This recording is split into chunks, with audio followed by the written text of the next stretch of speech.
Good afternoon, this is Bob Iaccino coming to you from the CME Group trading floor in Chicago.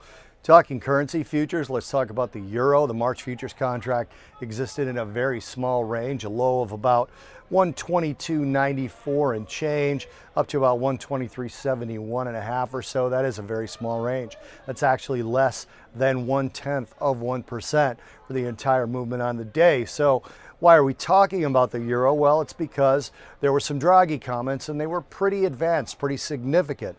Mario Draghi talked about slack in the EU economy. Now, why is that important? Well, it's important because a lot of people out there, and it seems Draghi would be in this group, think that President Trump and his administration have a sort of unspoken soft dollar policy. And in the minutes of the last meeting, the ECB released that they discussed the level of the euro and the strength of the dollar, rather the weakness of the dollar, and how that may be deliberate at length. And Mario Draghi had said prior to that, that if the governments were not going to announce to the agreed, or not going to continue with the agreed upon policies, that they would have to change their policy. And it seemed that that might be laying it out a little bit as he talked about slack in the economy. He did add that the overall economy was strong. He complained about a lack of productivity, which is adding to the slack in the economy. Actually, that's the main reason he gave for more slack being there than people think. But it did set a little bit of a softer tone for the euro.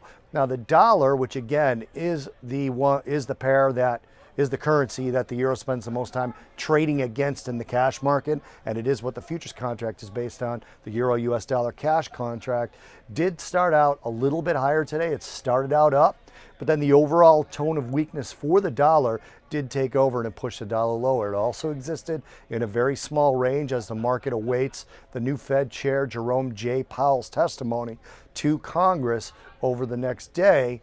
So that testimony is going to take hold in terms of where interest rates go and where the dollar goes. So you wouldn't expect any movement of any note in the major currencies today. We did not get that across the board for the majors. This is Bob Iaccino talking about a virtually unchanged euro dollar futures contract from the CME Group trading floor in Chicago.